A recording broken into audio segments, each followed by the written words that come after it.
Good afternoon. Good afternoon.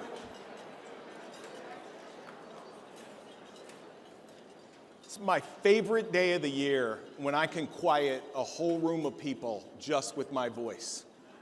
It doesn't even work that way at home. Welcome to the 2024 ACLU of Illinois Lunch.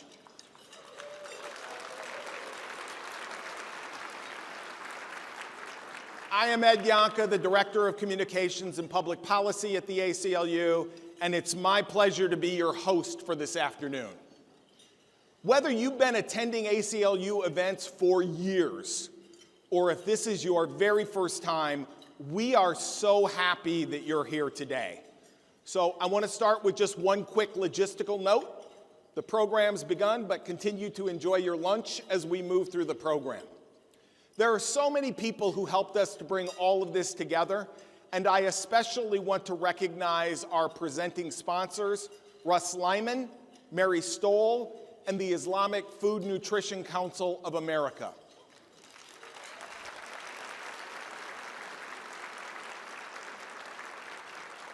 Our visionary sponsors are Mark Bell, Bernadette and Vivek Chopra, the Friedman Family Foundation, Ruth Krugley and Daryl Davidson, Terry Miller and Nina Kavin, the Edward and Lucy R. Minor Family Foundation, Missy Pascal, Joe and Robert Sawyer, and the Weinberg Newton Family Foundation. Thanks all of you for your support. I also want to recognize all of the members of the ACLU of Illinois Board of Directors, the Next Generation Society members and leaders of the ACLU chapters from communities all across Illinois, and the staff of the ACLU who are all here today as well. Thank you all. We begin today by acknowledging that we gather on land that is and long has been the traditional homelands of the Anishinaabe, or the Councils of Three Fires, the Ojibwe, the Odawa, and the Potawatomi nations.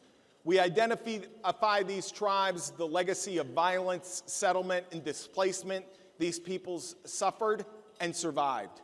And we recognize the importance of reversing the common history of which we are all a part by supporting indigenous communities' continued struggles for respect, self-determination, and sovereignty, and to right the historic wrongs of colonialism and state violence.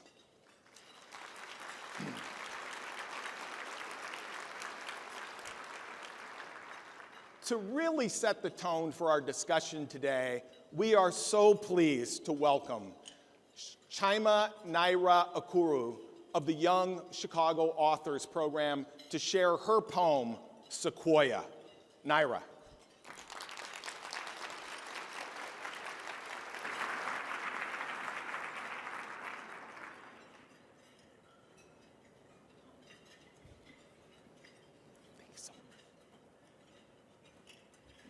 Thank you so much. Hey, everyone. How are y'all doing? Y'all good? Awesome. Before I get started, I just want to say thank you all so much for being here. Thank you so much for the work that y'all are doing collectively and as individuals. Can you do me a favor? I always like to start before I perform with some gratefulness. So can you look at the person next to you and say, I'm so glad you're here?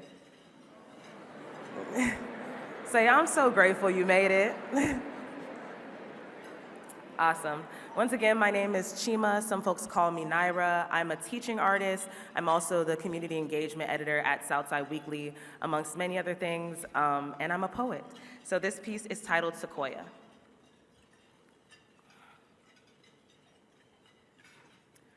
When I was a kid, the change makers and movement shakers I looked up to were so strong and mighty. Their legacies towered over history like giant sequoia trees. I'm sure we've heard the analogy that giant sequoia trees mostly grow proximate to their likeness. These trees, on average, growing as high as 26 stories, as massive as they are proof that the more you grow, the tighter you cling to your community.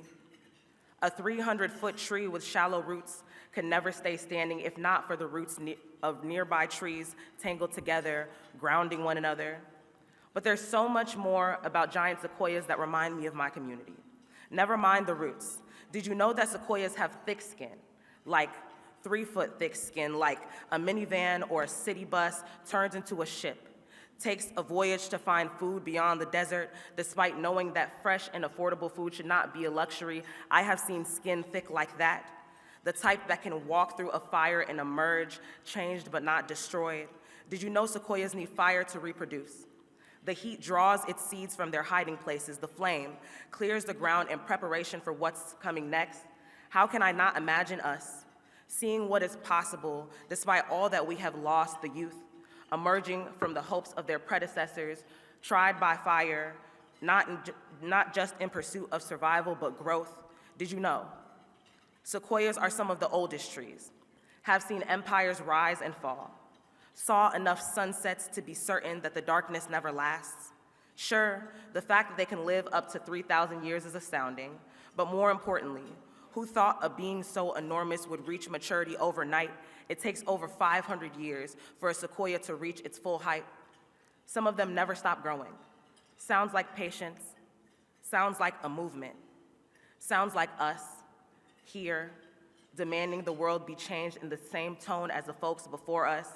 I imagine their legacies towering over history, but in reality, they are the roots that have been here longer than any branch of any movement, bound together by time. The first leaf to touch the 300th foot can see the most, but has not seen the most. It's the first root who has watched every sunset and continues to reassure us of the light that is to come. When we lead change today, we are leaning on the strength of our past, arms locked together on the front line of the work, underneath the soil, standing, refusing to be moved, so we can focus on going upward. The giant sequoia is literally built for this, and I want to be a redwood, standing the test of time, held by the strength of my community, skin thick and ready for fire, never growing alone. And that's that piece. Thank you.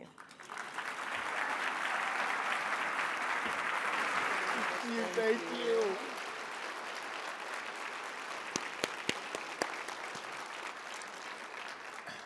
Thank you, Naira. Naira's words are really striking, and I hope she won't mind because I asked her before. If I can lift up just one line that landed really powerfully with me. When we lead today, we're leaning on the strength of the past. That's so true.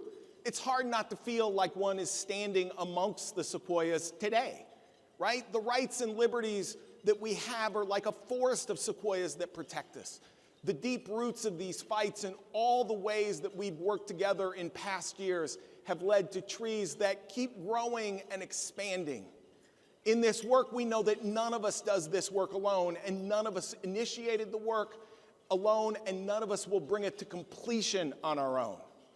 Those who came before us and those who will follow created a platform and a foundation on which all of us act today. They faced headwinds and challenges that are more difficult and more complex than we can even appreciate. But through those hard times, they won victories and created a movement that informs and animates the fight for civil liberties in Illinois to this hour.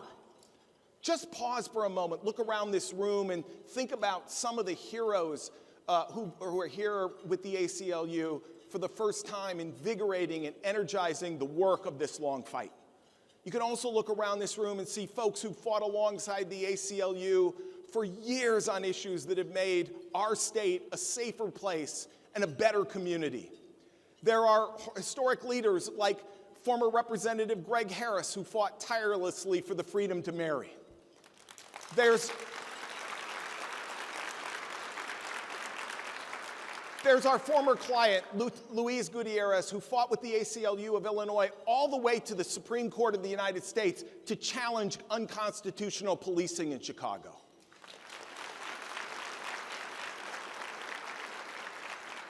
Isha Love and other trans clients who helped pave the way for more inclusive policies and laws here in Illinois.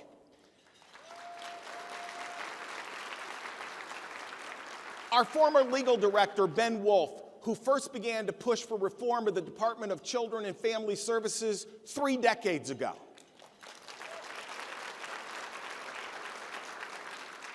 My friend Althea Walton, our finance director, who retires today after 29 years.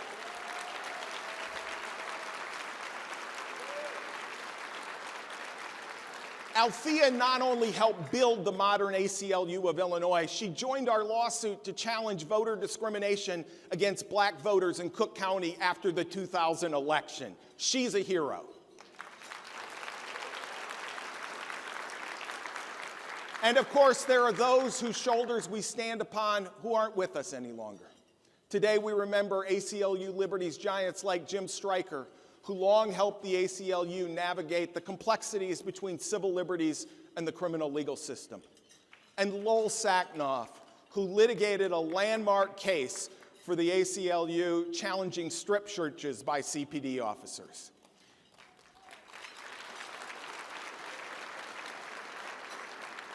There's our ally and former Lambda legal leader, Patricia Logue, who died just this past week. And we think of our longtime board member, Harriet Hausman, who in nearly 100 years worked alongside the Black Panthers and defended the basic right for free speech when a group of neo-Nazis wanted to march in Skokie.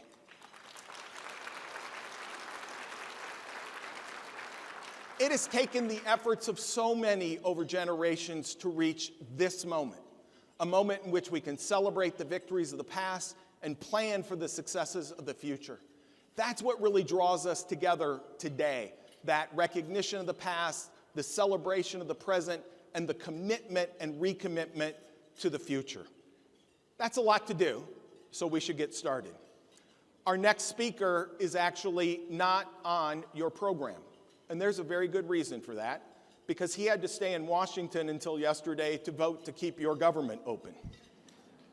We are happy to be joined today by a longtime friend of the ACLU, the chair of the United States Senate Judiciary Committee, and the senior senator from the state of Illinois, Dick Durbin.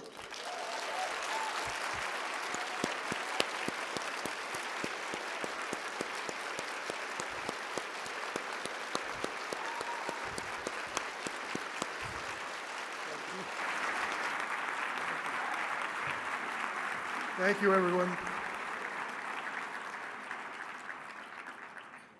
I remember a few years ago coming to this luncheon and seeing this overwhelming crowd. At the time, it was one of the largest ever, and it reflected the fact that we had just elected Donald Trump president, and we knew we had to count on the ACLU to protect our constitutional rights during that presidency. You did the job. Ed, thank you. Let me start with a question. If you have anybody in your family or friend who has ever used the in vitro fertilization procedure, please raise your hand. Of course, we know what that means. People desperate for a baby do everything in their power to build a family. My colleague, Tammy Duckworth, went through an experience in her life that none of us wish on anyone. What she weathered the storm over the skies of Iraq, lost both of her legs and was about to lose her right arm, and came home when I first met her in Washington. She was my guest at a State of the Union address, just weeks after she had been shot down in Iraq. We struck up a friendship, and I became nothing short of amazed at her courage and determination. I asked her to run for office. She didn't hang up the phone. She ran unsuccessfully one time, but then successfully a second time for the House of Representatives, and now is my colleague. She is not only a great senator and a great person, she's a great mother because of IVF. She has 2 children, 2 beautiful little girls that are the light of her life. I was sitting on the floor of the Senate with her yesterday just talking about raising those little girls and how much it meant to her. Because you see, Tammy Duckworth has become the voice of families all over the United States who believe that in vitro fertilization is a basic right that should be available to every family. She has made that clear.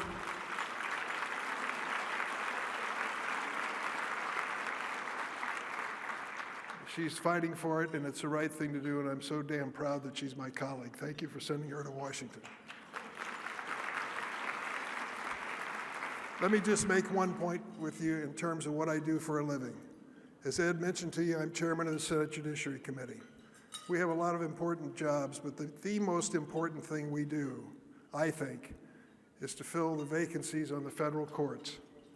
We have about 800 Article III constitutional federal judges, district level, circuit level, Supreme Court level. About 50 each year retire, quit, or die.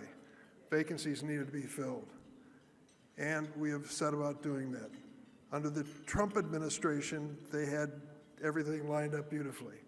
They had a Republican Senate, they had their own determined effort, and they had a president who was behind their efforts. Under the Trump administration, in 4 years, they filled 230 vacancies on the federal court with women and men who, by and large, accept their view of the world. Then came President Biden in our effort to make sure that we brought balance back to the courts. It's not as easy on our side. For the first 2 years of the Biden administration, we had an equally divided Senate, 50-50, which meant an equally divided Senate Judiciary Committee. That wasn't easy, but we did our job. And then came the luxury this year of a majority, 51 Democrats and 49 Republicans. The committee's divided 11-10. I want to read to you the names of my colleagues who are on the Senate Judiciary Committee so you know the people that I count on every single week when it comes to filling those vacancies. It's an important list. You probably know it already, but bear with me because I think it's worth repeating. Sheldon Whitehouse of Rhode Island, Amy Klobuchar of Minnesota, Chris Coons of Delaware, Dick Blumenthal of Connecticut, Mazie Hirono of Hawaii, Cory Booker of New Jersey, Alex Padilla of California, Patrick Welch of Vermont, John Ossoff of Georgia, and LaFonsa Butler of California. Those 10 people and I form the majority of that committee. If one of us is missing for any reason, we cannot confirm judges. It happened a few weeks and months ago, of course, with Senator Feinstein's illness. But let me tell you where we are today. We have brought a new breed of individuals and lawyers to the federal courts. 2/3 of the vacancies have been filled with women. In addition to that,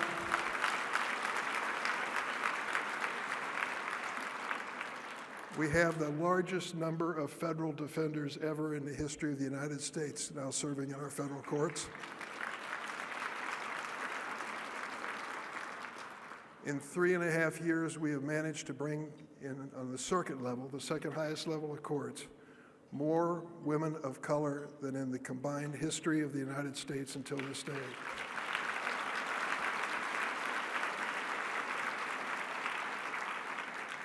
It's not an easy task.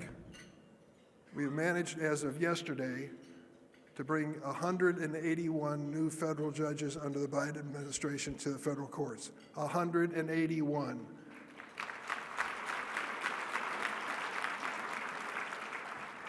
If you tune into C-SPAN and watch the Senate Judiciary Committee meetings, you understand my job during the course of the week. I have at least 6 certifiable fire breathers from the Republican side who show up at every meeting. It got so bad that one nominee several weeks ago, who would be the first Muslim American to serve as a judge on a circuit court in America, went through this shattering interrogation by the Republican side. At one point, one of the Republican senators said, "Do you celebrate the anniversary of 9/11? Imagine that. And then all the speculation as to how this person must be anti-Semitic if he's Muslim. That happens right in front of God and the world in that committee on a weekly basis. It was so bad that the Anti-Defamation League, on their own, sent us a letter after that hearing saying how terribly that man had been treated. And we're hoping still to get him through. I think we will. The point I want to make to you is this. We're fighting the good fight. We're putting good people on the court. They're going to make decisions in the years to come. How did I forget to mention, Ketanji Brown Jackson, the first African American in the Supreme Court.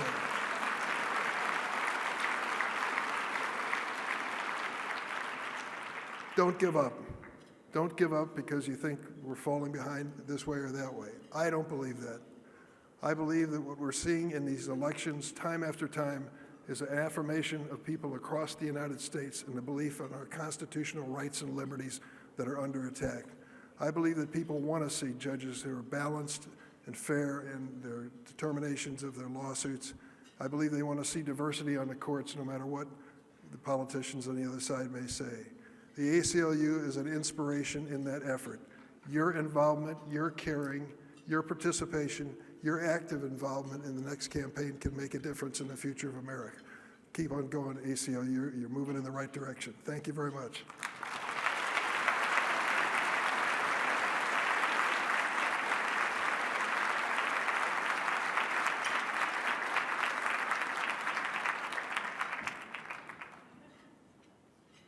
Thank you, Senator Durbin. Good afternoon. My name is Jill Metz. I serve as the president of the board of the ACLU of Illinois Directors. On behalf of the members of that board, let me add my welcome to this year's luncheon. Serving as a board president, one gets to connect with other ACLU affiliate leaders as well as national ACLU leaders about the landscape and the challenges to civil liberties across the country. The state of civil liberties in some other states can be daunting and feel a bit overwhelming. Consider what is happening in just a couple of states. Kate Cox had to leave her home in Texas after the Supreme Court denied her appeal to get an abortion her doctors recommended to protect her health and future fertility. Teachers in Florida face daily questions over what they can and cannot say under the state's Don't Say Gay law. And in 19 other states, legislators have adopted laws aimed at limiting access to gender-affirming care for transgender youth. Imagine being a parent of a transgender child who's in pain and being denied that care. Just these handful of issues demonstrate clearly the host of challenges confronting the ACLU across the United States. But in Illinois, we have not seen these draconian measures, and there are clear reasons for that fact.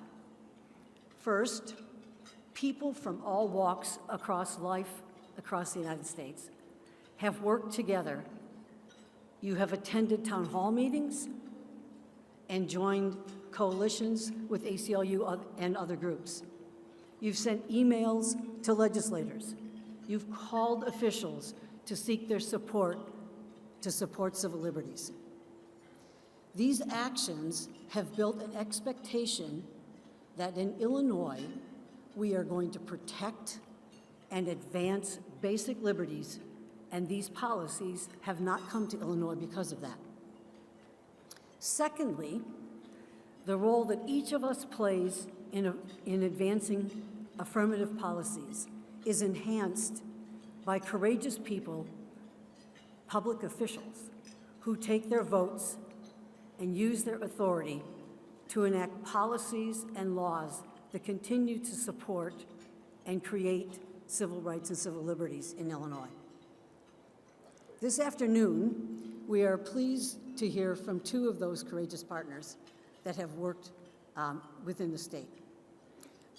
State Senator Selena Villanueva and State Representative Kelly Cassidy. Senator, yes.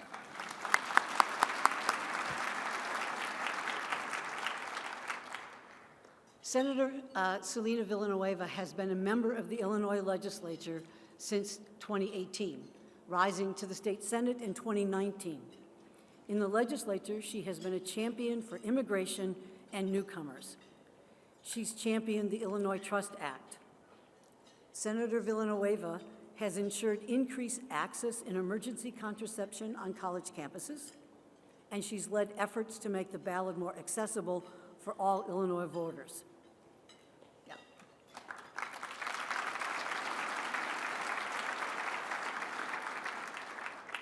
This session, she has is the lead sponsor of our initiative to protect health data privacy for the people of Illinois.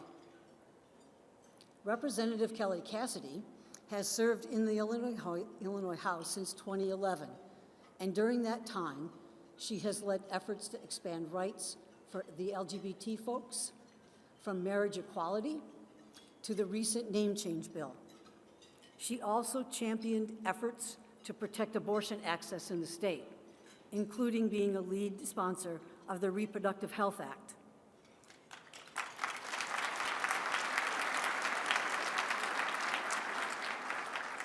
Enshrining fundamental rights to make your own reproductive health care decisions in Illinois. Please join me in welcoming State Senator Selena Villanueva and State Representative Kelly Cassidy to the 2024 election.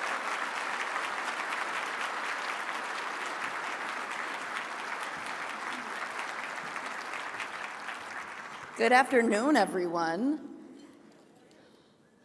So Kelly and I are gonna do this on the fly, FYI. We haven't practiced this.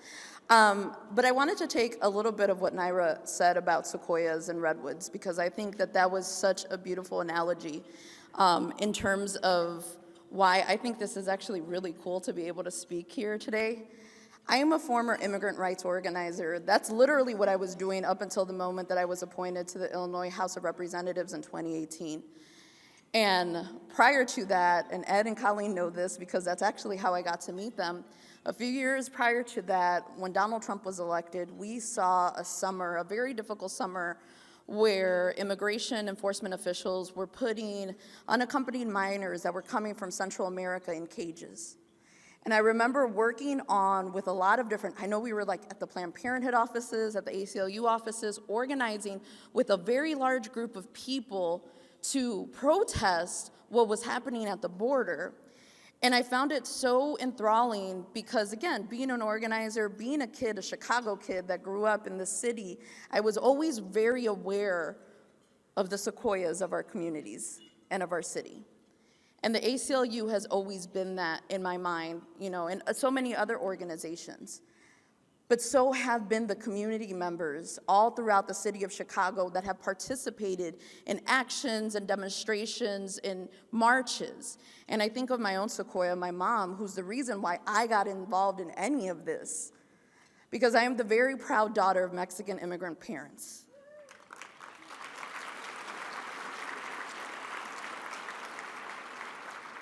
Who came to this country over 40 years ago seeking the same thing that every other immigrant and migrant that has come to this country looking for, which is the American dream. And in less than a generation, my father, who has a 6th grade education, saw his daughter become a state rep and then a state senator.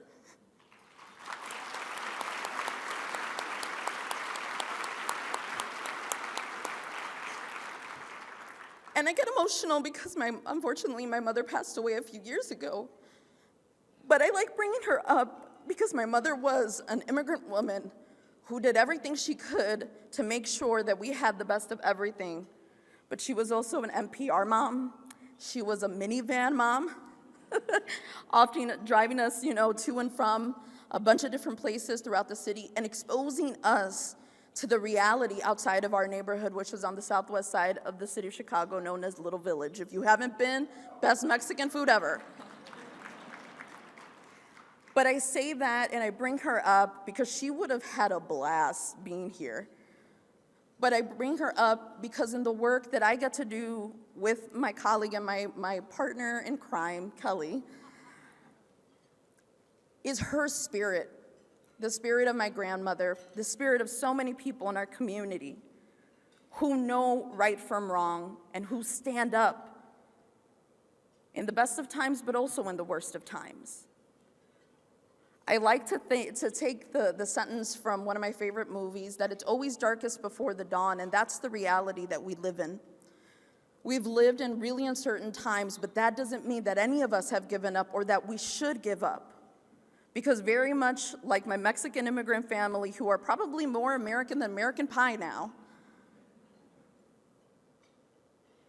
We have done everything possible to make sure that our voices are heard, not just at the ballot box, but also in the legislature and out when we're protesting and doing everything else to make sure that we're fighting for the rights of all people, not just in the state of Illinois, but throughout the country. So I could continue, but I want to throw it over to someone who I think I admire very much for the work that we did, and actually who I knew beforehand because I was an organizer of marriage equality on the outside. When marriage equality, we were working on making that happen. But it's such an honor to be able, and I hope that you all know this, that in the legislature, because there's a bunch of my colleagues that are here today, the passion that is spoken, not just when we speak to people and the constituents that we represent, but the passion behind the doors when we're fighting to ensure that we're passing meaningful legislation that's going to impact people for the rest of their lives. Just know, in Illinois, you have champions aplenty that are fighting to protect our civil liberties.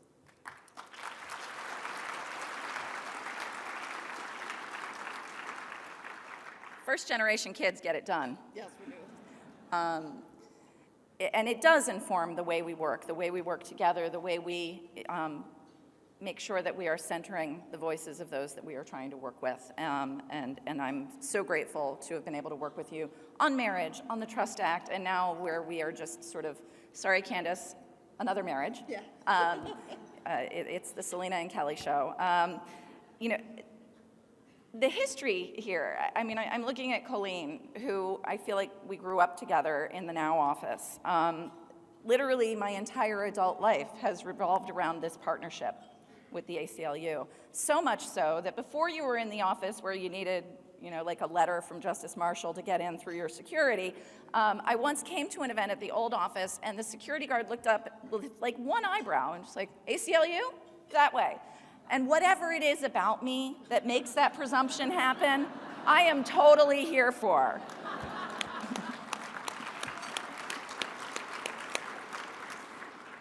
It's really important for the supporters of the ACLU in this room to understand something critical.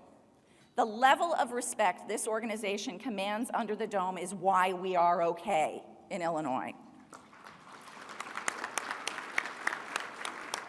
Those of us who have worked in the nonprofit sector often talk about how hard it is to be multi-issue. There's nothing more multi-issue than the ACLU, except it boils down to a single issue. But they are a go-to. They've perfected this juggle, and they are a go-to on so many issues. Choice, we've talked about. Equality, we've talked about. Public safety, we haven't really talked about a lot, but that's a huge place that we engage. Education, so much more. And the gratitude, I think, that all of us as members have for knowing that if we have a question, we're going to get a good answer and we're going to have good partnerships. So your dollars go to make that happen and to establish that relationship. So I thank you for that. You know, we've been able to advance policies that are now national models because of that support and partnership, because of that advanced planning. When we were the crazy people saying Roe is going to fall and people were looking at us like we were nuts, and when we're all going to have a Sequoia moment in our speeches, by the way, because when you were talking about shallow roots and sticking together, I was thinking about the challenge of passing the Reproductive Health Act and the first-term women of the Illinois House who stood together and were an unbreakable wall of determination, and that is why we passed that bill.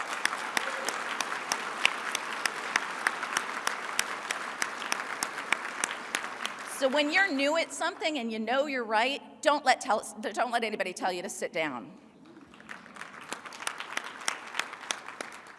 And because of all of that, we did House Bill 40, we did the Reproductive Health Act, we had marriage equality. All of that meant that when Dobbs came down, we were ready. We had a firewall, we had a path, and we now have a shield that is the envy of the nation. It's easy to get down. The news is ugly. And ugly sometimes feels like it's winning. And to that point, I just want to say, all the folks on the internet who are comparing me to a trans person, just want you to know, if you think it's going to hurt my feelings to compare me to some of the most beautiful, talented, thoughtful, and resilient people I have ever met, you're dumber than you look.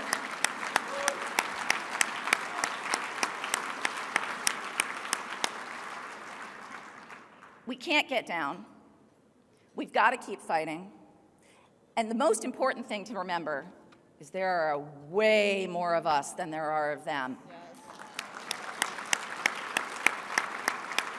All over the country, including here in Illinois, basic rights are on the ballot. Our friends at the ACLU asked people from across Illinois what issues they are thinking about this election year. Here's a little video inspiration and fuel for us all.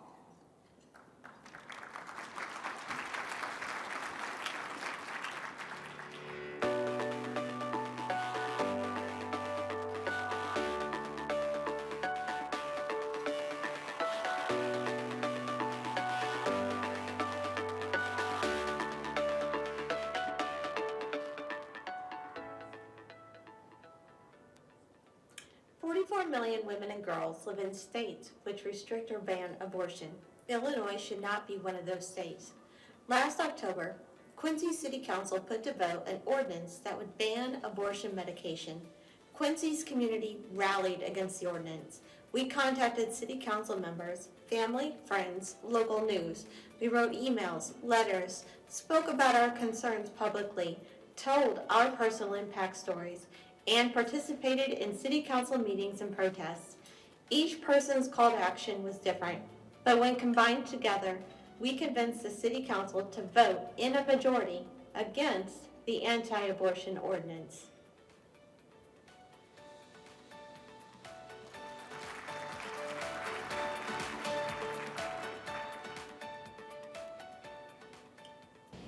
I'm Mario Garcia, Executive Director of Our House.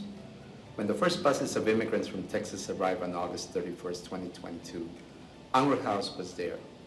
We have heard thousands of stories about the violence that women, children, and families of immigrants have experienced in their traumatic journeys to our city. This election year, immigration policy should be top of mind.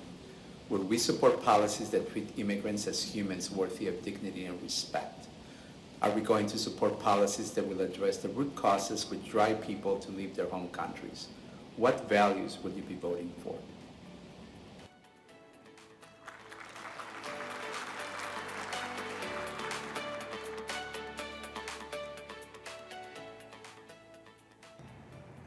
As voters head to the polls this season, they should be thinking about police and the legal system reform, because being tough on crime in the past hasn't worked.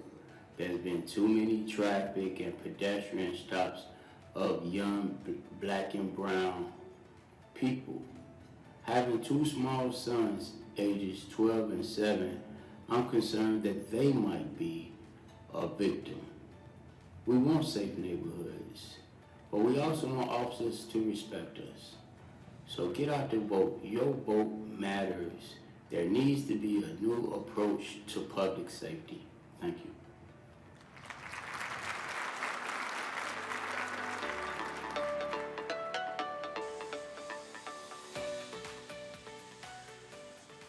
Over the past 3 years, we have seen more book challenges than we have in any time since the early 80s. We must protect everyone's freedom to read. This November, please be sure to vote up and down the ballot for people who vote freedom of expression.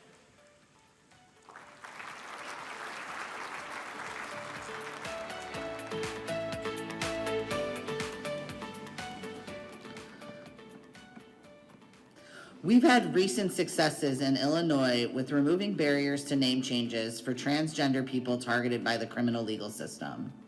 This was done in coalition with the ACLU, Chicago House, and the Transformative Justice Law Project of Illinois, in addition to the tireless advocacy of Isha Love, Reina Ortiz, and Tanya Cordova, who told their stories over many years to legislators, the media, and the community. Sadly, this fight is not over in Illinois and across the country, particularly in states where trans people are being targeted at unprecedented levels. This is why it's so important that as we move forward, that we center trans rights in our advocacy efforts so that we can ensure that no one is left behind.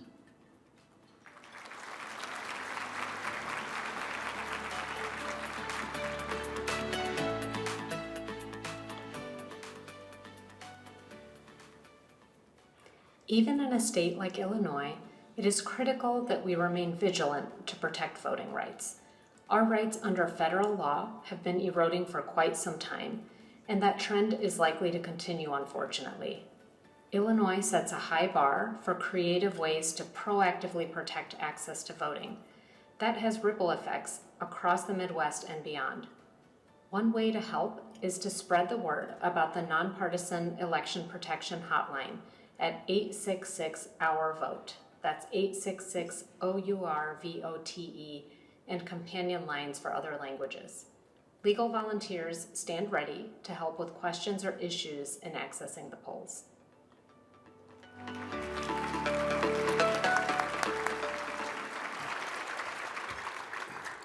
In addition to Senator Villanueva and Representative Cassidy, we're pleased to be joined in the room today by a number of elected officials.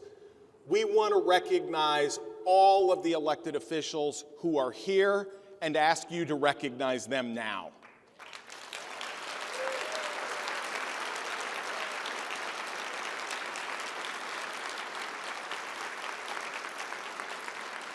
If you look up on the screens, you'll also see all the members of our Honorary Host Committee. These are the people who are making a big difference in these issues all across Illinois, and we want you to thank them and encourage them to do more. That is the work that is in front of us. One of the things that these elected officials often have to deal with are narratives that come out of the issues that we work on. And sometimes those narratives get caught up in political campaigns. One area in which we especially see that is around public safety and the criminal legal system. We are fortunate today to be joined by one of the sagest and one of the best informed voices about these issues to share some thoughts with us about where we go forward. Sharon Mitchell Jr. is the Cook County Public Defender, a passionate advocate for the rights of everyone represented by that office, and I'm also proud to say a good friend of the ACLU, Sharon Mitchell.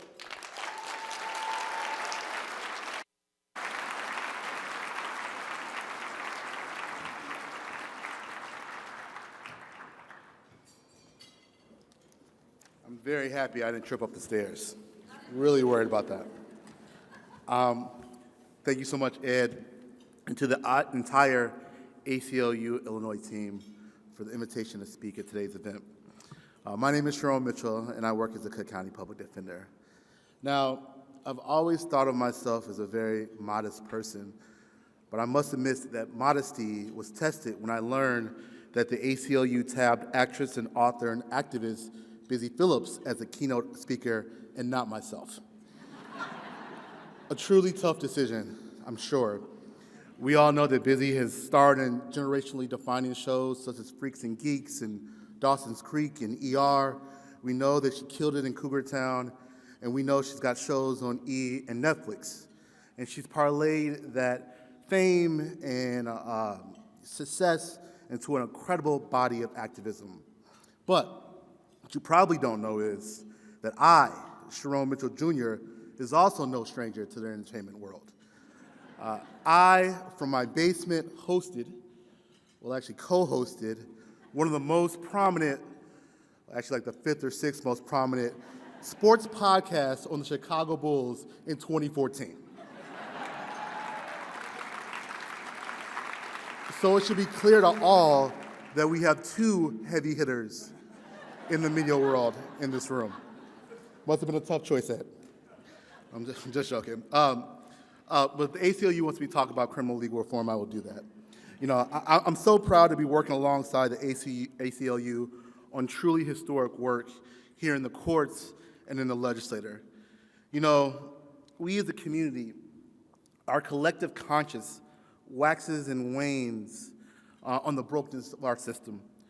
When a story hits the national landscape of a man being choked to death outside of a store like George Floyd, or a woman shot in her bed like Breonna Taylor, we stand at attention. And we should, because these events should shock us. But these are examples of tragedies we should never forget, and they should call us to change.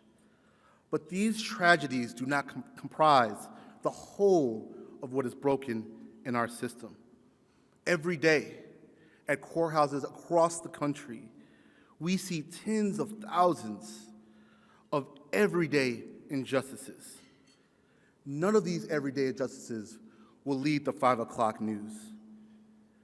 And what is key is that these injustices are the direct result of intentional policy and intentional decisions and intentional practices that are features, not defects. And they hold communities like the ones I'm from, and people, like the people I come from, they hold them down. With that said, I'm so proud that our Defender Office gets to work alongside an ACLU team that is willing to recognize those everyday injustices and attack them systematically when the lights are bright and when the lights are dim. And they're willing to do that work in a strategic way, a way that ensures solutions that they support will make neighborhoods safer. Speaking of those defenders, a few of them are here today, and I want to honor them. Shout out to our policy team, Sav Felix and Rory McHale, Jeannie Green, Charlene Grace, and Trish Jimba. They get to work alongside great advocates like Kadeen Bennett and Ben Riddell and fight for safety and justice. There is no greater example, though, than the Pretrial Fairness Act, a law that ended cash bond and reorganized the decision-making process around detention. More on that later. But let me tell you a quick story.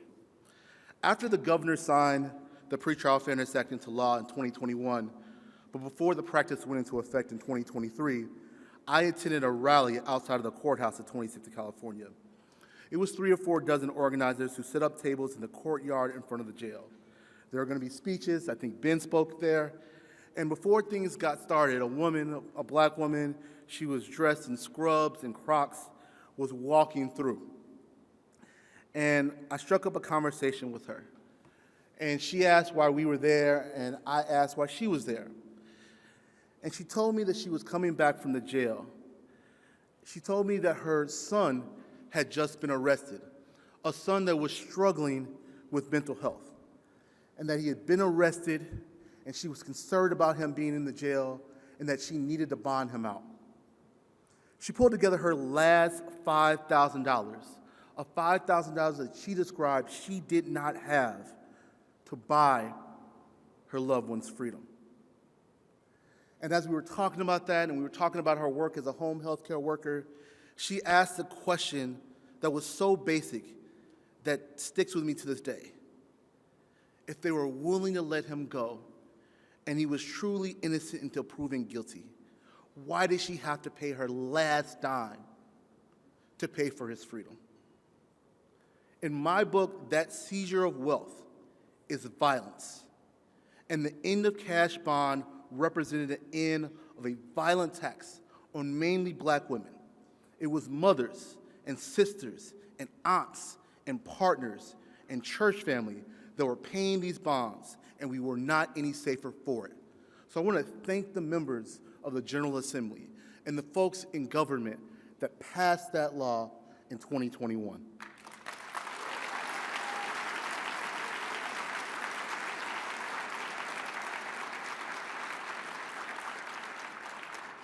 It's somewhat ironic, maybe funny, I don't know how to describe it. For decades, we've taught our young that the practice of putting price tags on humans' freedom was a thing of the past. But in reality, in this state, that practice did not end till September of 2023. It is when a group of people, community members, clergy, organizer, activists decided enough was enough. They organized around the Coalition to End Money Bond and the Illinois Network for Pretrial Justice. They decided that the practice of asking family members to pay ransom to the government in exchange for the presumption of innocence was unacceptable. They also decided that it was unacceptable that the explosion of pretrial incarceration, that is, jail before any trial, a practice that has increased 400% since 1970, had to stop. I am proud that I got an opportunity to work alongside thousands of others in that movement. And I'm so happy that we had the ACLU of Illinois there with us, helping to what I believe put the best law on the books. It was a reform that was only made possible by a commitment to making a system that is broken more fair. Unfortunately, we will continue to be sold a fake premise that we must either choose reform or choose safety. Literally tens of millions of dollars are invested in this lie. Lies like this that caused us or caused some to believe that there would be a purge. Lies rooted in racism and ignorance and disregard for the very communities that need the most help. They said if we passed this law, it would destroy the legal system as we know it, and that did not happen. The Pretrial Fairness Act is an example that you do not need to choose justice or safety.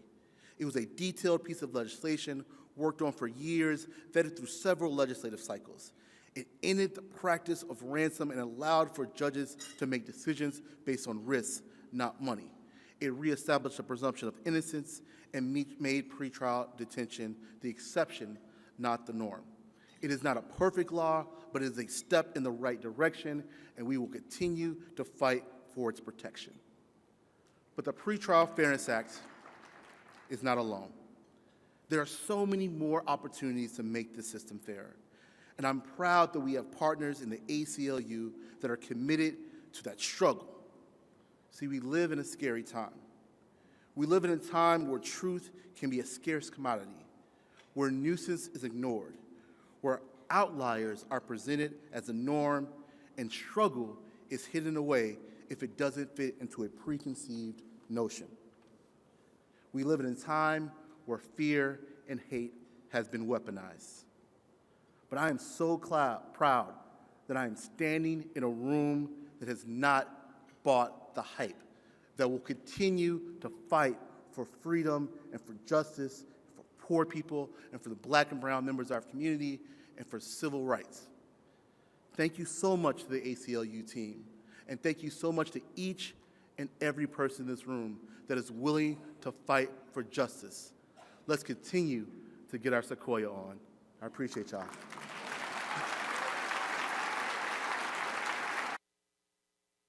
Here you go, man.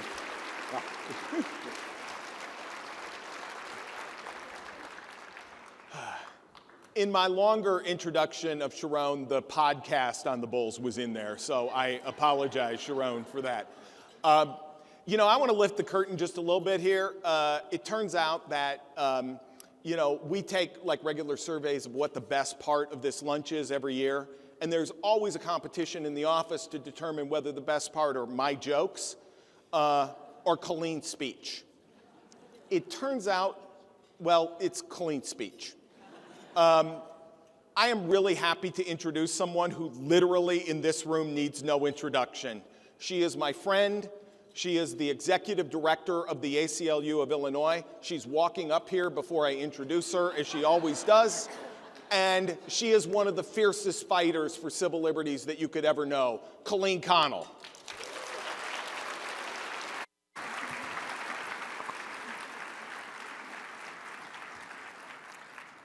Ed forgot to mention my patience as one of my better attributes. Good afternoon, and thank you all for that warm welcome. With your help, the ACLU of Illinois turned in a banner year in 2023. We solidified protection for abortion rights and gender-affirming care. We defended the Pretrial Fairness Act. We continued our fight to reform government systems of care. Our litigation helped close the Franklin County Juvenile Detention Center.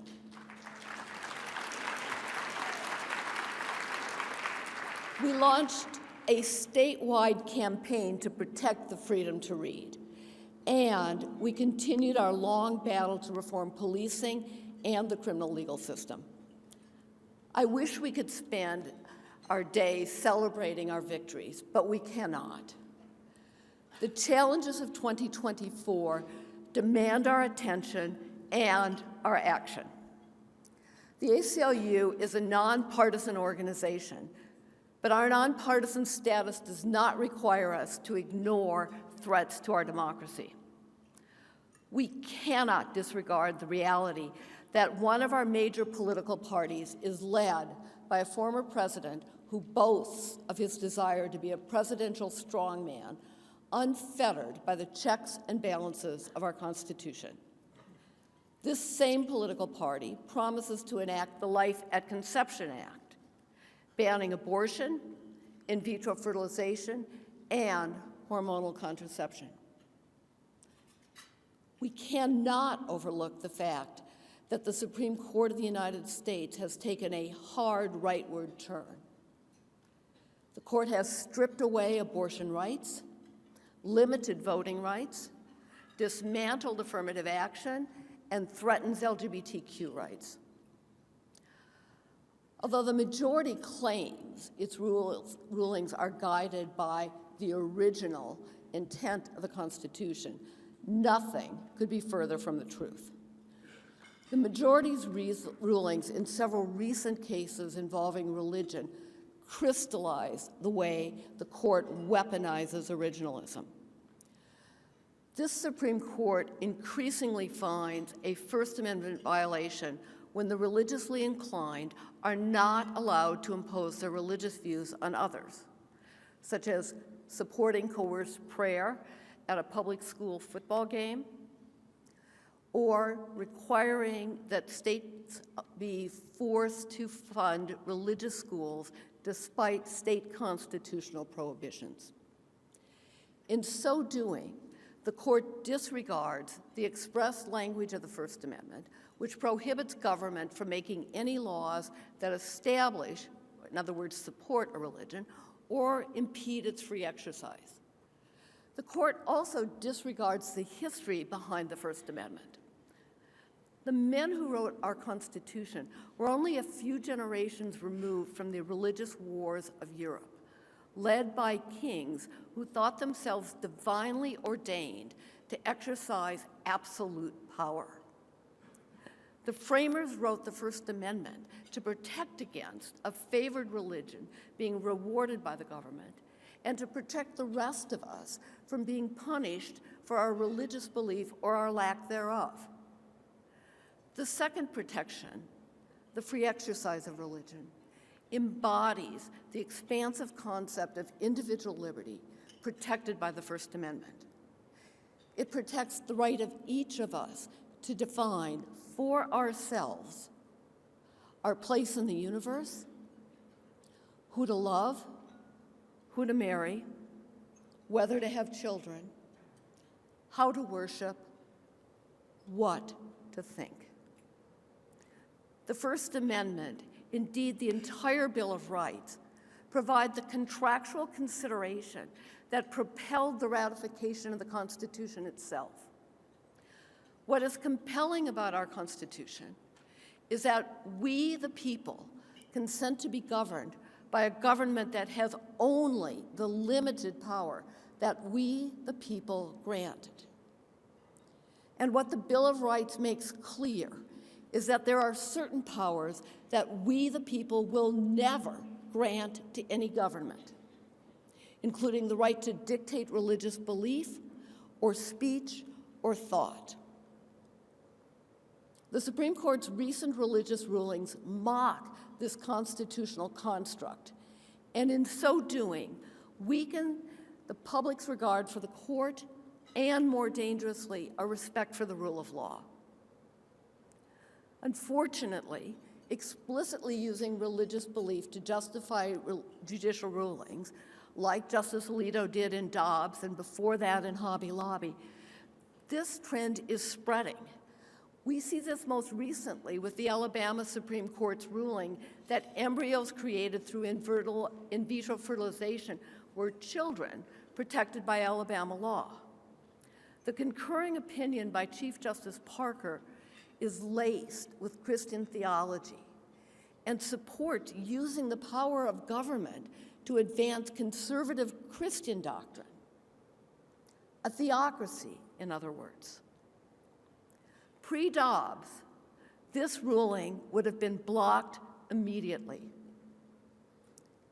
The Supreme Court's increased willingness to allow religion to trump state constitutional provision gives me great concerns about the long-term viability of protections for fundamental rights like the ones we've advanced here in Illinois. Despite Dobbs's lip service to states' rights, do we have any doubt that this Supreme Court would uphold a federal ban on abortion or uphold a federal law restricting gender-affirming care? I don't. These looming threats to our democracy underscore why we must all lean in to the challenges of 2024. Let's spend a few minutes talking about how we lean in. First, we cannot give in to feelings of exhaustion, frustration, and impotence. The surest way for us to lose our liberty is for good folks like us to do nothing.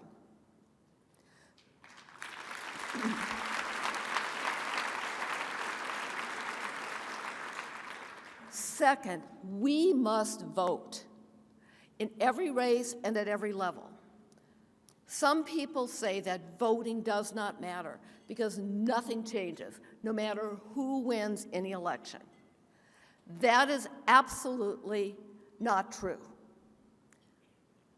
40 years ago, when I started at the ACLU, Representative Cassidy and I were 12, Illinois acted like Texas does today. Illinois lawmakers enacted abortion restrictions every year. I went to court every year and blocked those toxic laws from going into effect. Over time, with the vision and concerted work of Illinois voters and countless organizations, the composition of the General Assembly changed. And today, as you heard earlier, our state is a champion of reproductive rights.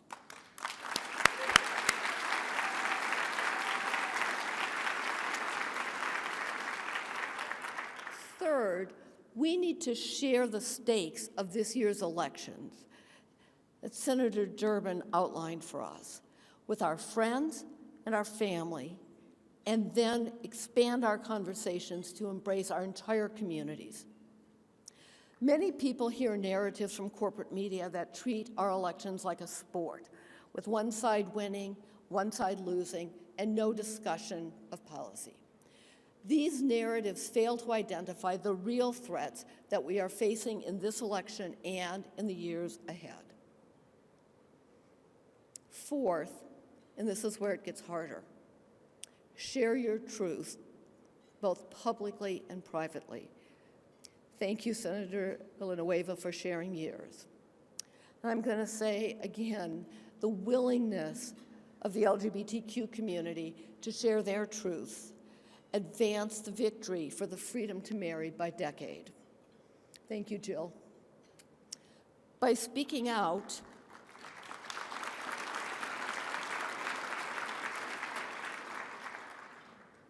they made clear that they are our children's teachers, our lawyers, our neighbors, our legislators.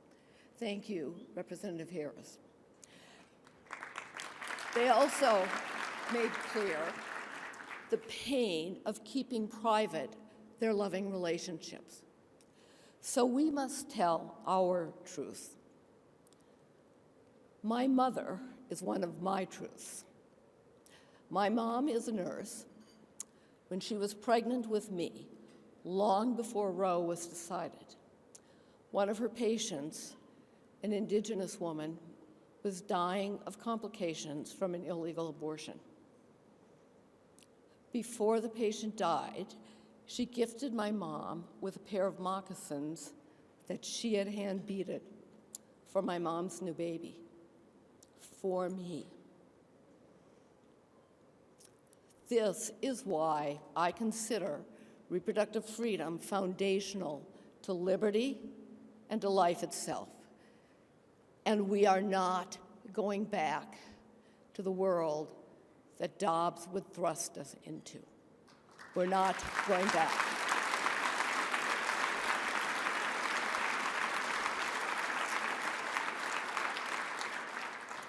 Each of us has truths about how our life has been shaped for the better by the rights that are foundational to our democracy.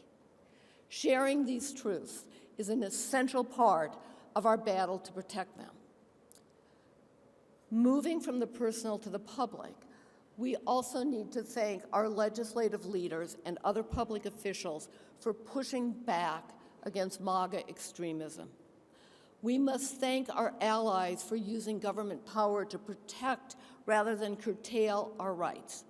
To all of our public officials here today, I thank you for your many efforts on behalf of civil liberties.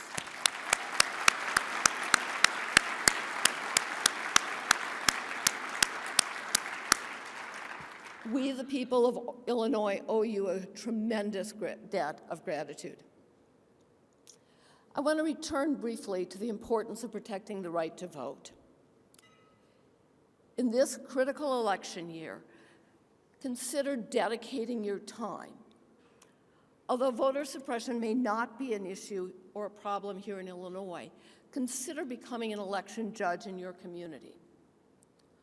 Or consider volunteering to be a poll watcher in surrounding states where there are concerns about voter intimidation and suppression.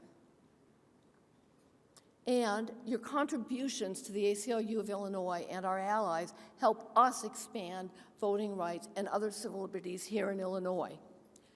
Your support also helps underwrite the ACLU's litigation in Georgia, Mississippi, Alabama, and Florida, ongoing right now and challenging efforts to suppress the votes of millions. So please, continue to give as generously as you can. The need is greater than ever before. 2 weeks ago, we marked the 215th anniversary of Abraham Lincoln's birth. As in President Lincoln's time, we are again engaged in a great struggle to preserve our democracy. To paraphrase President Lincoln's greatest speech, the world will not long remember what we said here today, but the world will remember if our actions after today help us rescue our democracy. Thank you very much.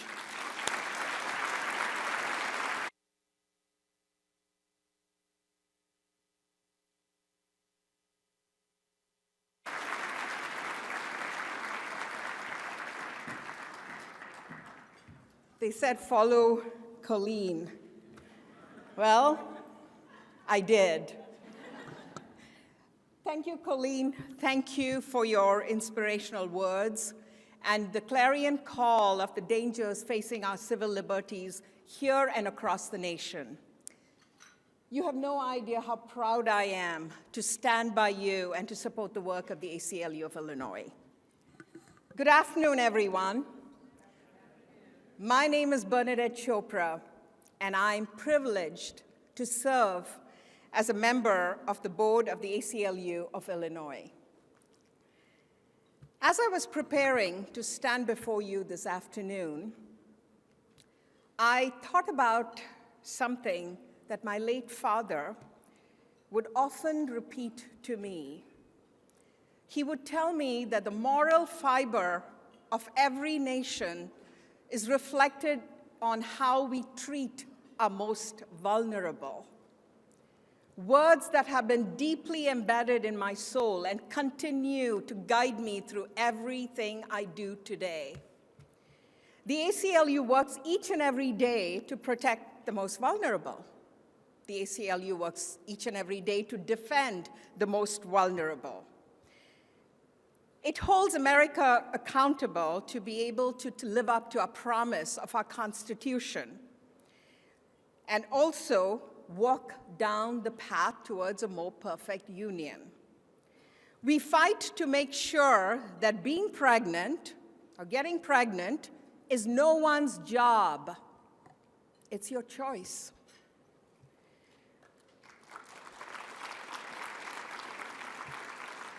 We fight to make sure that abortion providers across this land are protected to just be able to do their job, without fear of personal safety or legal consequences. We fight to make sure that a criminal justice system works without bias and free of abuse, so as to end the all too real experience of Black and brown mothers who are forced to write their stories on the blood of their slain children. People would often ask me why I do this, why I stand here. It's because of what I've done all my life. Working with victims of abuse, working in centers where there was no other option but to turn towards organizations like this to be able to find a path towards something that they hoped to achieve. These are some of the issues, and like everyone talked about, we have numerous on our table. These are the things that make me stand here, proud in support of our work. Over a decade ago, I purchased a single ticket, sat at the back of this very same room, and here I am today. What brought me back was that I heard the words of my dad echoed through all the messages that afternoon. So I stand here and I ask each one of you, what is it that brought you into this room today? What is it that's going to make you stay and support our work? What are the rights that you feel worth fighting for? What are the rights you feel important enough to defend? And sometimes they may not be the rights that you feel are threatened, but maybe it's somebody else. Someone who cannot be in the room today because of reasons beyond their control. So it's not always about us. It's about who we are standing up for, about the voices that we know that are important to give in this room, not because they are here, but because maybe they're not. What is it that's important to you? What is it that you're willing to fight for? Because let me tell you, none of this happens without you. No work is possible without each and every one of you committing to supporting this work. I always like to take a moment and look around the room because I see all our staff, our amazing staff, our staff attorneys who are sitting here, and if you get a moment, please thank them. They are our eyes and our ears. They stay vigilant. They are there doing the work, and so I want to take this moment to say thank you. Thank you.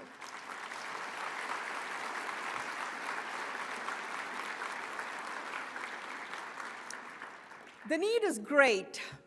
We are sitting at a historical moment in this country right now. And so I'm going to take this moment right now, and I'm going to invite Matea. There's a large green envelope in the center of your table, and I would be so grateful if one of you would kindly take that. And if you open it, there are smaller white envelopes inside with all the details about how you could donate, check, cash, credit card, all the details are there.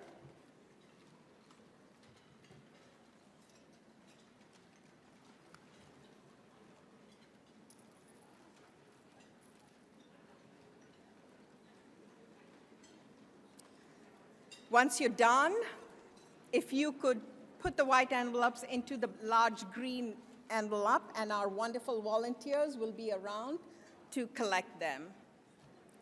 For all of you joining us virtually, please click on the link in the chat, and the information to donate is actually on your screen. You can also text the word ACLU to the number 243725. Text the word ACLU to the number 243725.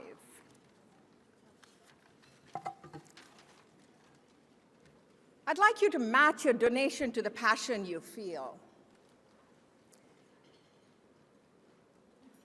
We at the ACLU are fighting to protect access to abortion care.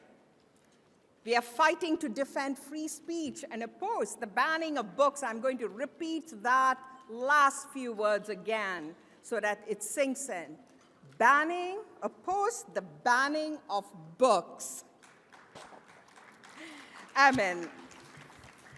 I know on our screen, our staff had done this wonderful little collage of the banned books that everyone's reading, and I want to stand here and tell each and every one of you, read every banned book.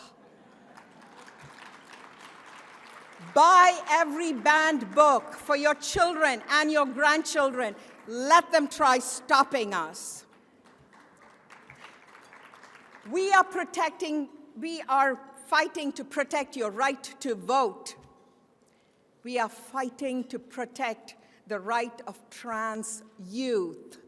Next, this is for you. So these are some of the things that we are, and I want you all to think about how this work is done and how it is our collective determination to make sure that this does not stop. You know, they say that democracy dies in darkness. I want to tell you that I truly believe that democracy dies in the glaring bright light of indifference.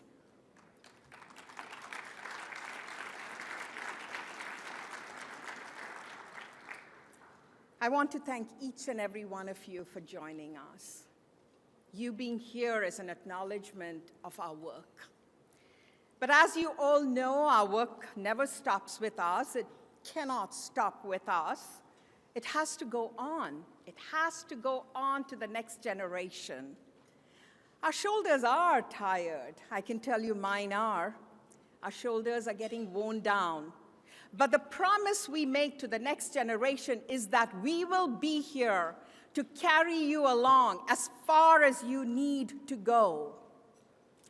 And with that promise and commitment, please join me in welcoming to the stage Aaron Salomonson, the president of the ACLU of Illinois Next Generation Society.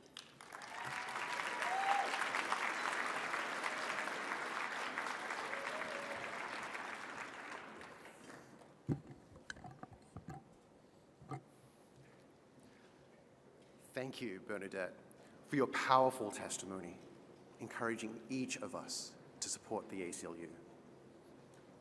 Good afternoon. My name is Aaron Salomonson, and I serve as president of the ACLU of Illinois Next Generation Society. We know the fight for justice is far from over, and that is why the Next Generation Society was established nearly a decade ago to create an opportunity for more people to get involved in the work of the ACLU. In recent years, a frequent question each of us asks ourselves is, what can we do to advance justice? It is a hard question to answer. Too often, we are bombarded with national headlines featuring problems that we can't fix, certainly not on our own. But there is always some way that we can take action to move the needle of justice and fairness forward. Every single one of us in this room has the power to take direct action, to be able to move the needle forward for someone or some group of people under attack. If you are concerned about headlines focusing on discrimination against trans youth, you can not only take action when the ACLU asks, but you can show up at your local public school board to make sure that they're teaching sexual health education curriculum that's inclusive of all students. And you can show up in support of trans students fighting for equal treatment in their schools.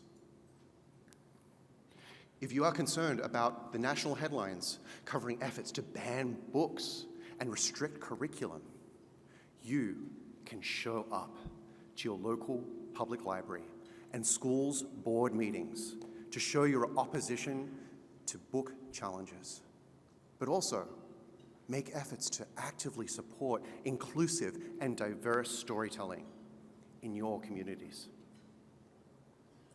If you are concerned about bans on abortion, you can take action on ACLU efforts to strengthen and expand abortion access in Illinois, but also show up at your local city council meetings if there are efforts to make it a sanctuary city for the unborn. No matter how small it might seem in the moment, there is always something we can do to keep moving the needle forward. And that's what the ACLU does. Even when the outcome looks grim, they keep fighting to push it forward, to bend the arc of justice a little closer. That's why I came to the ACLU, because I know they were moving the needle forward for me, even before I knew I needed them to. You can be a part of this important work by checking the box to get connected to the Next Generation Society on your envelope today.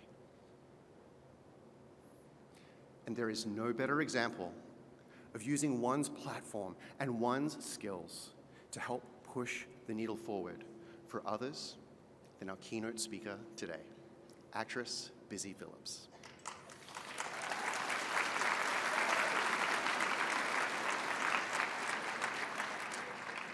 Busy Phillips is a New York Times best-selling author, actor, activist, writer, and previous late-night talk show host. In addition to her professional work, Busy Phillips has become a public advocate for abortion rights. Spurred by a spate of anti-abortion legislation in 2019, including the Mississippi bill that led to the Supreme Court's overturning of Roe v. Wade, Phillips bravely shared her abortion story and started the #YouKnowMe movement, encouraging folks who have had abortions to share their stories and sparking conversations that moved the needle forward. Earlier this year, Phillips was announced as an ACLU ambassador for reproductive freedom. We are fortunate that she has joined us at this year's ACLU of Illinois Lunch to share her experiences with us and remind us of the role that each of us can play in moving forward on the path to creating a more perfect union. Please join me in welcoming Busy Phillips.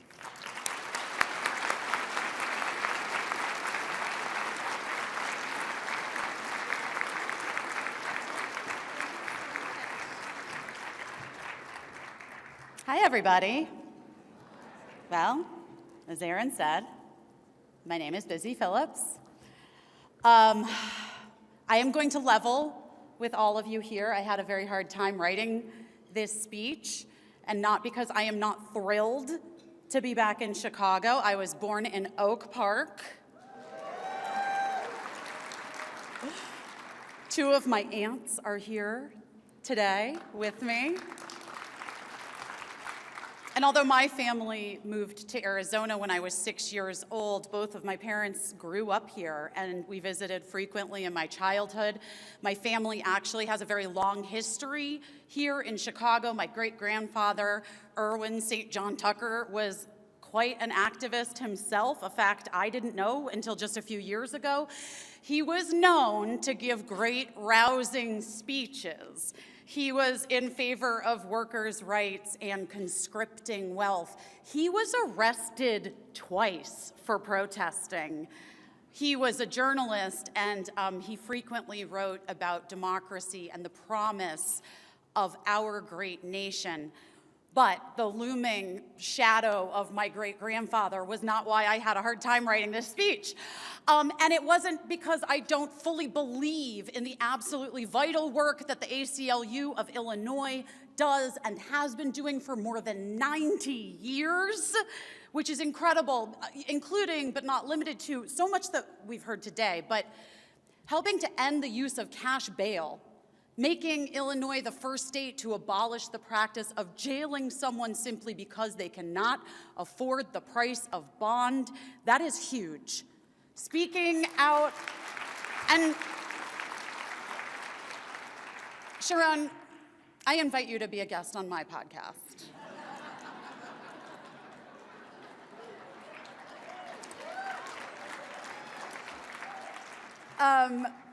The ACLU has been speaking out against attempts in local communities across the state to ban books in schools. Also important, if you're not speaking out about that, you gotta start. Updating the state's anti-bullying law, drafting legislation, and passing, thank you so much, the Reproductive Health Act, which established the fundamental right to make your own reproductive health care decisions under Illinois law and removed a series of anti-abortion statutes that had previously been blocked by the courts. This speech was difficult for me to write, but also not because I'm a person that is blissfully unaware of the dire situation that our entire country is in right now in terms of our civil rights and our liberties being stripped away from us state by state. No. I had a hard time writing this because I am exhausted. I am so tired. And we've heard this before today. Maybe a few of you can relate. I'm divorced. Now, being single is exhausting.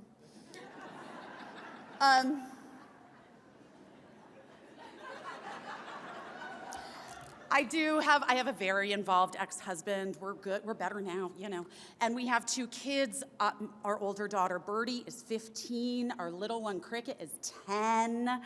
Birdie is attending boarding school in Sweden this year, driven by her desire to, and I quote, find a path out of the US, you know, in case. Birdie was rightfully terrified after the insurrection of January 6th, and even though she was only 12 years old at the time, decided then that she would find a school outside of the US for high school.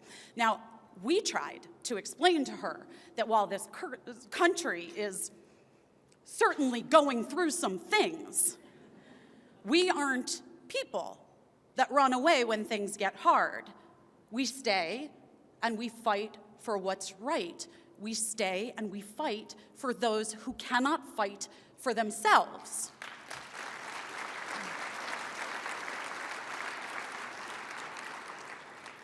Still, she said it would make her feel safer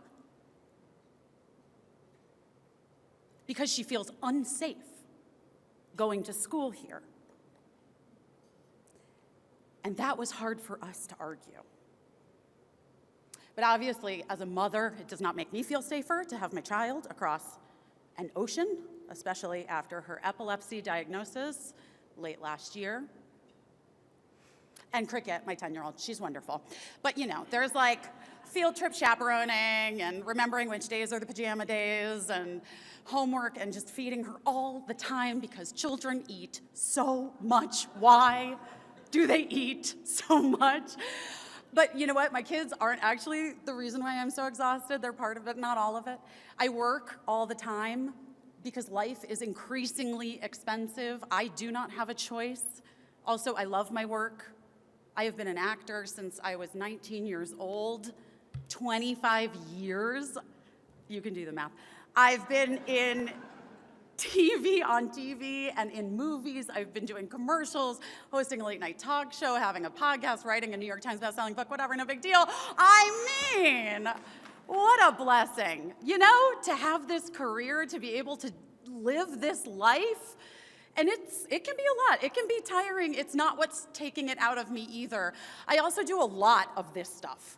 I am so honored that I was asked to be an artist ambassador for the ACLU focused on reproductive justice. And in addition to my work with the ACLU, I volunteer and I say yes to all kinds of organizations, lots of reproductive rights focused ones, including Planned Parenthood. Shout out Planned Parenthood. I talked to some ladies earlier from Planned Parenthood. I was actually arrested with them protesting the Dobbs decision in Washington, D.C. So I have to get arrested, I think, once more now to get my great-grandfather's record. Anyway, you know, I also volunteer with charities for mental health services, kids charities, public libraries, arts coalitions, political candidates, States Project, Vote Mama, whatever. I'm giving a speech at a fundraiser for the neurology department at NYU next week. You know what I mean? I work with lots of things, but working with incredible organizations doing good, not why I'm exhausted. I do all of these things. We all in this room, I know, we all do all of these things, right? We have families, we have friends, we've got jobs, we have obligations, we've got charities we like to work with. We like to work with the ACLU. We work for the ACLU. You know, maybe we have some fun too, if we're lucky. And then we come home and, you know, I have my glass or 3 at the end of the night, and I get into my bed and I do what I believe is appropriately titled doom scrolling. And I'm going to be, I said I would be honest with you, I do it all day long. Maybe some of you do too. I actually see some people on their phones right now. Hi, honey, how you doing? The thing is, it has become increasingly more and more difficult to do the things that we have been asked to do today by the leaders that have spoken before me, to stay positive and present and inspired to action when what I feel, what I know, we are all being confronted with day in and day out is exhausting. It is just so much. It is Alabama deciding that embryos have more rights than, well, let's be honest, than a parent who wants to be able to provide gender-affirming care for their child.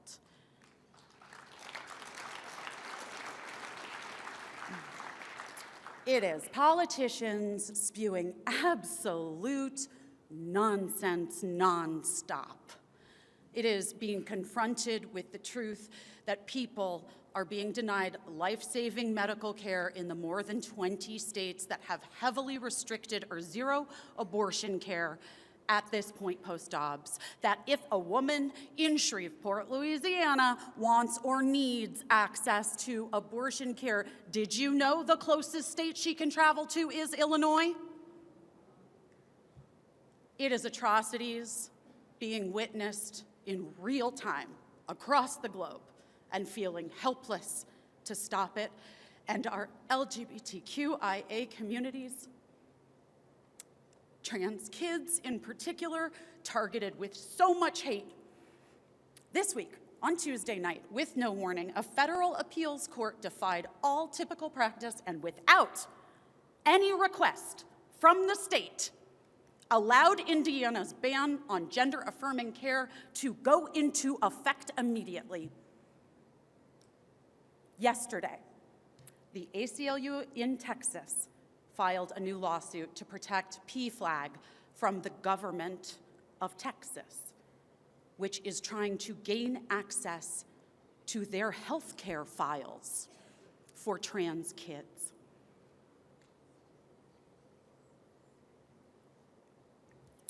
It's next. It's next. Benedict. It is so hard for me to say their name because when I saw their beautiful little face on my Instagram feed, my breath was taken away because for a split second I thought it was one of my kids. Because they looked like one of my kids. They could be one of my kids. They could be one of your kids. Across the country, people are having their rights stripped away, and for what? I don't know.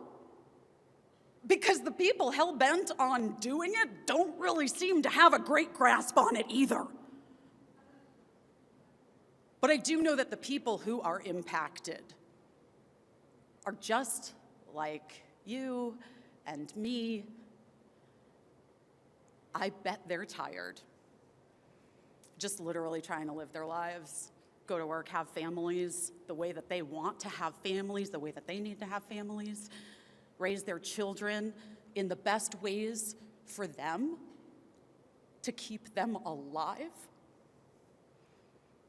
and to live free from hate and discrimination, which I believe is one of the original promises of this great country. So, I don't know about you. I feel very exhausted and overwhelmed. And I appreciate that we can't. And the ACLU definitely asked me to be inspirational in this speech. And I really want to be, but I also do have to be honest. We are being faced with a lot every single day, and I think it is exhausting a lot of us, maybe most of us, and I'm pretty sure that is the point. I'm almost certain that part of the plan by these extremist politicians and the bad actors on social media spewing lies and hate is to make us feel exhausted and like there's not a lot we can do. However, I know that's just not true. I know that when I see the work that has been done here. And I also know that when things feel really, really big and overwhelming, they have to go small. And we can all do that, I mean, even if we're tired. And by going small, I don't mean diminishing anything. I just mean that real substantive change can happen one-on-one in our communities and in our schools and with our neighbors, with education and with conversation and with empathy for everyone, even people who have other beliefs. And showing up when and where you can. So my own path to public activism, as Aaron said, there you are, was very personal. It often is, turns out. I had an abortion when I was 15 years old. I spoke about it on my late night talk show in 2019 in response to the first wave of the extreme abortion bans that were being passed across the country. And the response to me sharing my story in the way that I did was overwhelming from women around the world. They reached out and they began sharing their own stories, freeing themselves of a shame that had been perpetrated on us, on them, on me, by just a small faction of people whose beliefs are different. It's kind of that simple. But between the talk show and then I was asked and I testified before Congress in 2019, I really began to understand the great importance of sharing our experiences, how that can be so important in changing the way that people think about an issue. And it turns out, it almost always empowers others to share their own experiences, whatever they may be. Look, I realized that I just said to go small, and then I talked about my late night talk show and testifying before Congress. But I did tell you I'm exhausted, right? So you're gonna have to forgive me while I try to pull it all together. As Colleen and as Bernadette and all of the incredible people that spoke today said, we all have a reason why we're here supporting the work of the ACLU.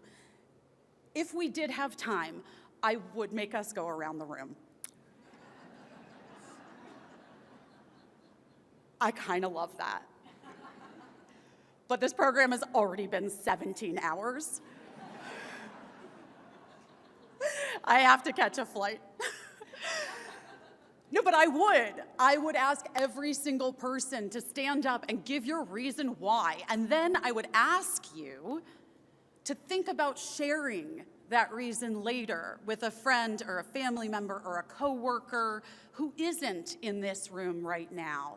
You do not need a huge platform to change someone's mind about an issue or to impress upon them the importance of showing up for a vote. We all have a why, and I know that in my heart, even though we are tired, we all have a little bit more that we can do and give to help ensure that our why is protected, and not just our why, not just our fundamental rights and liberties, but the fundamental rights and liberties of those around us who, as Bernadette said, are the most vulnerable, to make sure that their rights and liberties are not just protected, but also understood. It's not going to happen doom scrolling in my bed after 2.5 glasses of wine.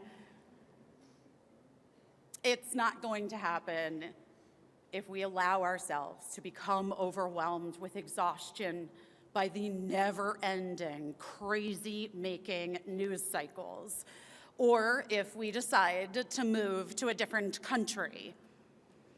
By the way, Birdie is halfway through her first school year and abroad. And can I tell you her biggest takeaway so far? Turns out, Sweden has its own issues. Because every place does. And can you believe it? I was right about something. The United States is far from perfect, but it is worth fighting for.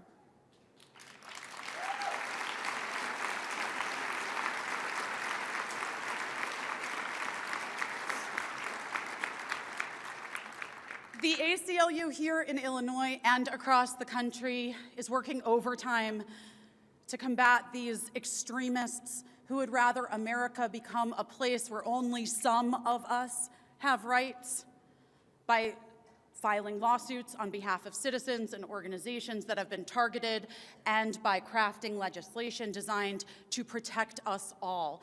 Our job is to not only support and amplify the incredible work that is being done, but if we are to be successful in a larger way, we have to find ways to break through the toxic ideologies that have been quietly growing and have spread like wildfire, fanned by lies and fanned by scare tactics. Real change can happen in our neighborhoods and our communities, and that change can and will spread far and wide, but it requires all of our participation.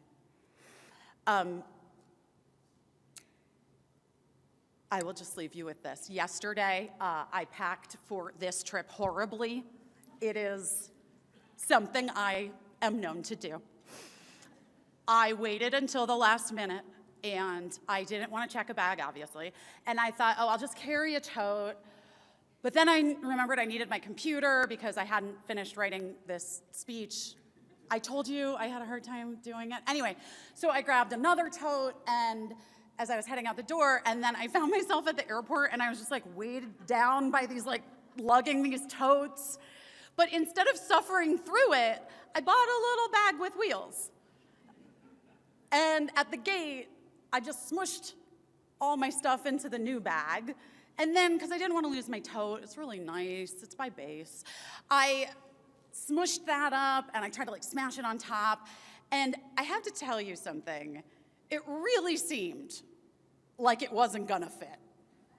Like that it was just way too much. But my God, by sheer will and a little bit of strength, and honestly, some sweat, I zipped her up. And when I stood up, this older gentleman who had apparently been watching me struggle said, "Well, that was impressive. I wouldn't have put money on that working."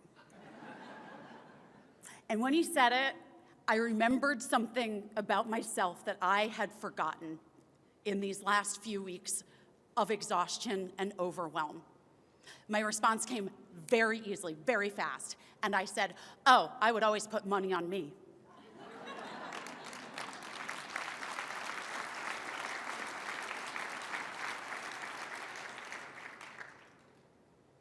There are people in this country and around the world even who are watching us struggle and thinking that there is no way. It is too much, too big. We can't do it.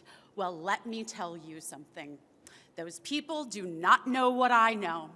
They are not in this room, and they do not understand. I am putting all of my money on us. Thank you so much.